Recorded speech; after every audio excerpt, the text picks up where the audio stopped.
In 3, 2, 1, 2, 3, 4. Hey, hello, welcome. That was it. Good start. That's all I've got to say. You ready?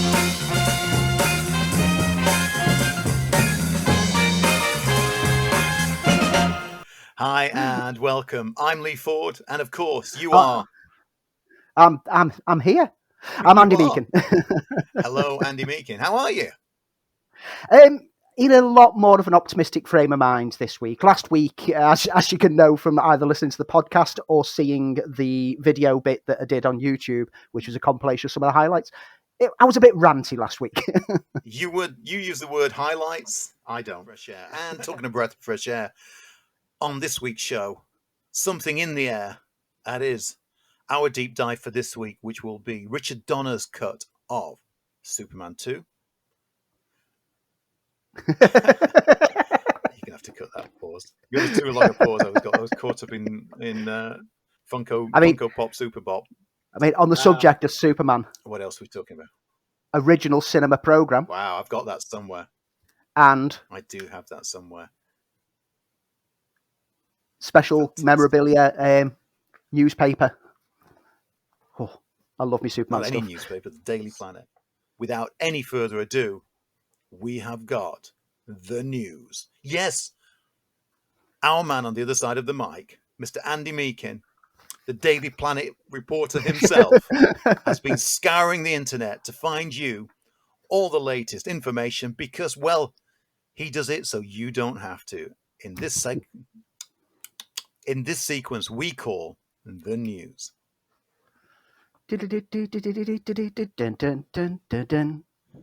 So is there, other than the fan base, a huge audience for this movie?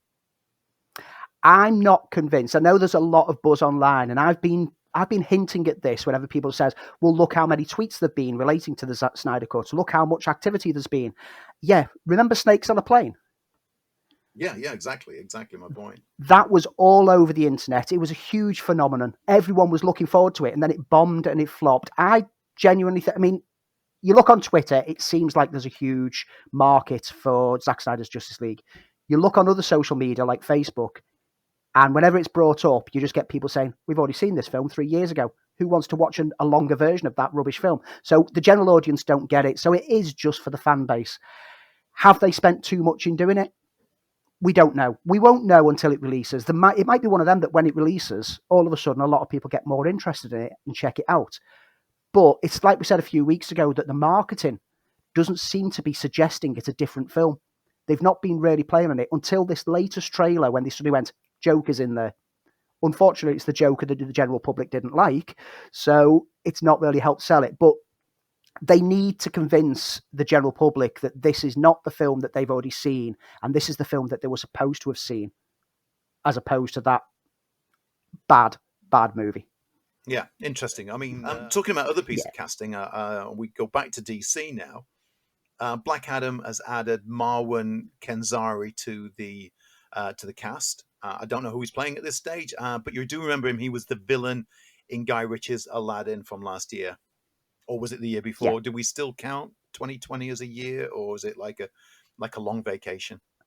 I genuinely don't know. I mean, on my Facebook feed the other day, it popped up that this time last year, I went to see Baby Metal in Manchester, and it felt like so much longer since I could actually go to a gig. And it was like, oh, wow, it's only been a year, yet it feels like a lifetime. So I've lost all train of time related thought these days.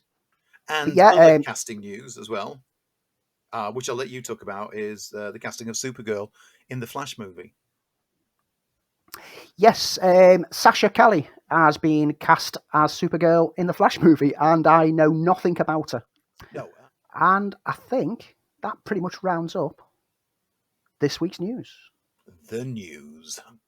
So, hope you're enjoying this week's show, and if you are, please hit that subscribe button and drop us a line. You can find us at on Twitter at FilmFile UK, on Instagram, FilmFile UK, or email us with anything, any suggestions, any films that you love, anything you want us to talk about, podcast at filmfile.uk. you'll know that if you're a regular listener, that we have been doing a series of deep dives into films that, well, are kind of classics, and giving us an opportunity to discuss in a lot of detail films that we've loved and films that we think are worthy of discussion. And I suggested this week that we look at Superman the movie, and Andy went, "Yeah, great idea," and then followed back with a text going, "We did that last year, Episode 16. episode 16," and that was Which it. That even last year, or was it before? it was last year. It was just as we'd gone into lockdown, because I only twigged on it because I've started putting together the next little compilation of just the reviews. And the very next episode that we're up to, because I've already done up to episode 15, episode 16, I'm listening to it, and we do Starman. And then all of a sudden it's like, in 1978, a film came out that made us believe a man can fly. And I was like, oh, no, we've done it. So we quickly rethought the plan, and we said Superman 2, and it's 1980 superhero film. And this is where you get into an awful lot of discussion. The movie that came out in the cinemas was directed by Richard Lester, written by Mario Puzo and David and Leslie Newman, from a story based on Puzo. It starred, of course, the fantastic Christopher Reeve again as Superman, Gene Hackman, this time joined by Terence Stamp. Ned Beatty was in it, Sarah Douglas, Margot Kidder, and Jack O'Halloran. And the film was a big success. But then we kind of discovered that it wasn't the film that we thought we were going to see. For those who had been following the Superman saga way back in the 70s had known, and there was a very good making of it, but which I had at the time, that Superman and Superman 2 were being shot simultaneously with Richard Donner at the helm. And then suddenly the movie comes out, and it is now a Richard Lester. So we're going to be talking about, instead of Superman directed by Richard Lester, let's talk about the director's cut by Richard Donner. So tensions rose between the original director, Donner, and the producers, in which a decision was made to stop filming the sequel, of which 75% had already been completed, and finished the first film. The film had gone over budget, was going over schedule, and unfortunately, Donner was fired from it, and Richard Lester was brought in to finish the film. Now, Lester had worked with the Salkins, the producers on it, on the Three Musketeers film. He had a much more quirkier sense of humor than Donner, and took the film back to almost a kind of a slightly more a campier approach. Even though if you watch Superman, the movie again, it does have has a lot of fun that ran through it. But what it did have that Donner brought to it was a lot of heart. So we said that 75% of the film had been completed. However, Lester reshot most of the film, in which principal photography. I'll start again. When Richard Lester took over the film, several members of the cast and crew declined to return, including Marlon Brando, and so Lester was had to reshoot at least a lot of the film that was already in the can, and the budget went up to about 54 million, which was ridiculous for that time, but it did gross 190 million worldwide box office. This is all very familiar. I mean, you could literally take Superman 2 and change the name to Justice League, and you've got exactly the same story as to how this came about. The studio basically lost confidence in the director, and then got someone else in to change the tone, change the style, and deliver something different. And yeah, absolutely. Yeah, we're going to talk more about we're going to talk about it overall with the Donner version, but we have to pay reference to the problems that Lester's involvement actually created. I mean, don't get us wrong. Love what Richard Lester does. Loved his Three Musketeers films. Love his style. Love his humour. But with this film, you could tell the end result. As a kid, couldn't tell anything. Absolutely loved it. You've got Zod and his cohorts being released from their eternal prison, arriving on Earth, and then finding out that the son of their condemner, Kal-El, the son of Jor-El, is actually on that planet, and they want to get revenge. Superman falling in love, and Lois finally recognizing who he is. He decides to sacrifice everything for her, becoming human at the wrong time. It's a great story setup, and we embraced it as a kid. But when I've gone back to this as an adult, I've lost some love of it because I can tell it's a mash of two different visions. And Lester's style of campy comedy and sometimes farce don't balance well with Donner's heart and vision that he had in there. The opening Eiffel Tower sequence, no, I've got no love for. And the Times Square confrontation between Zod and Superman is given a comical approach to it when it shouldn't be. It should be quite terrifying for the humans on the ground. We shouldn't have comical moments of people having their umbrellas whipped away from them and, someone in a phone box falling over. We don't need the jokiness, and that's what damages it. Yeah, and totally agree. And so eventually we got a chance to see what the original version would be like, albeit with rough cut footage and not being able to get it right in the Donner cut.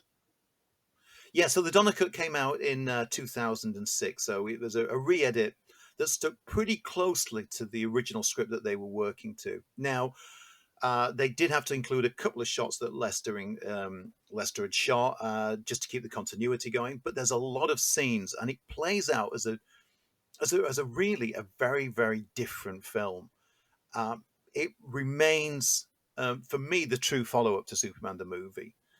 It has that unique vision that Donner had for the film, and it's basically an alternative version of what we should or would have seen whether Donner would have stayed on it. It features an original opening and an original ending, and it features Brando again because he was largely replaced by Susanna York, who played Kal-El's mother Lara in the theatrical release.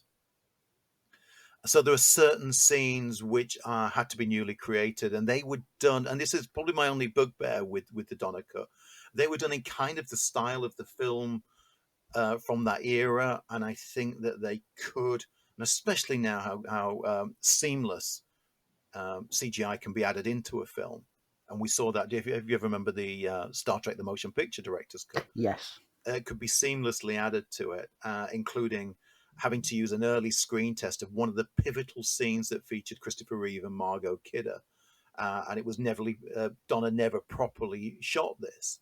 So they used an earlier version. And it does stand out because of some continuity errors. And those are little things now, if they wanted to readdress, could cover up quite easily and make it even more superior film.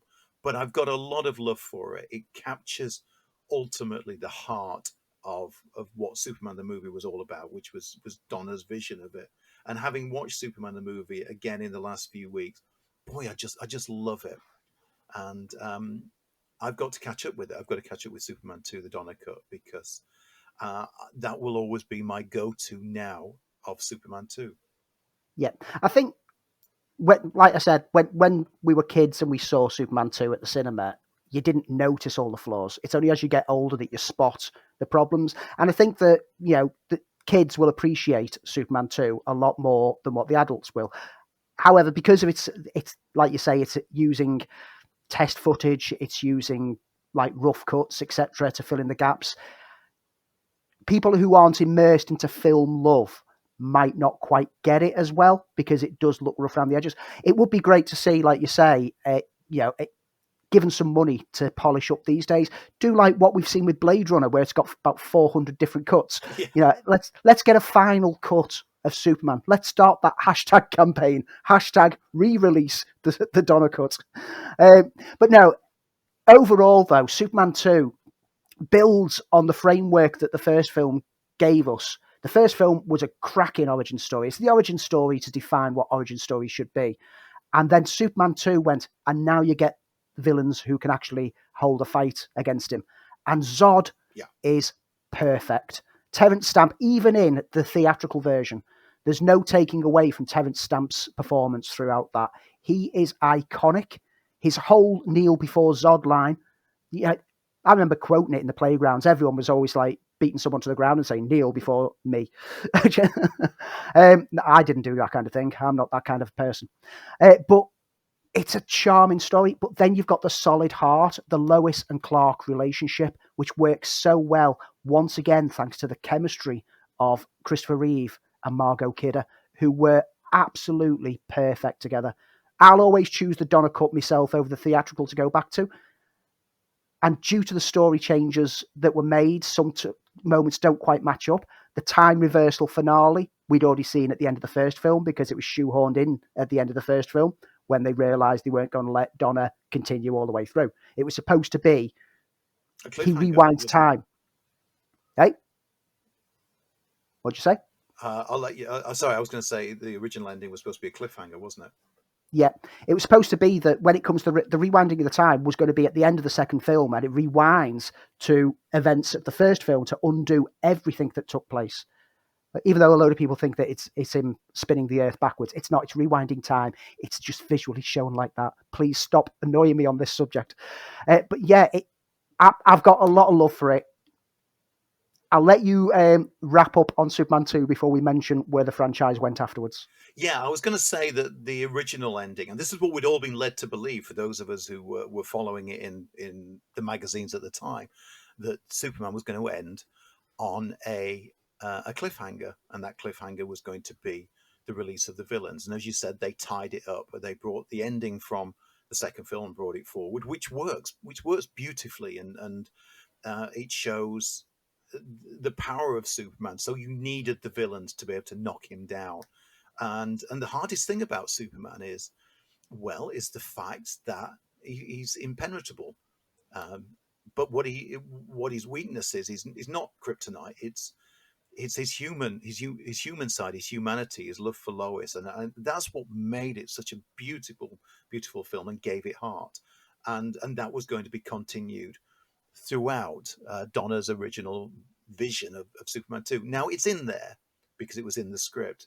But as you say, there's this jokey element that Lester brings to it, and it's much more campy and it's much more broader because that is Lester's style. It would have been interesting because at one point Guy Hamilton was going to take over the reins for Superman 2 because Lester was busy on another movie, but scheduling ended up with Lester doing it.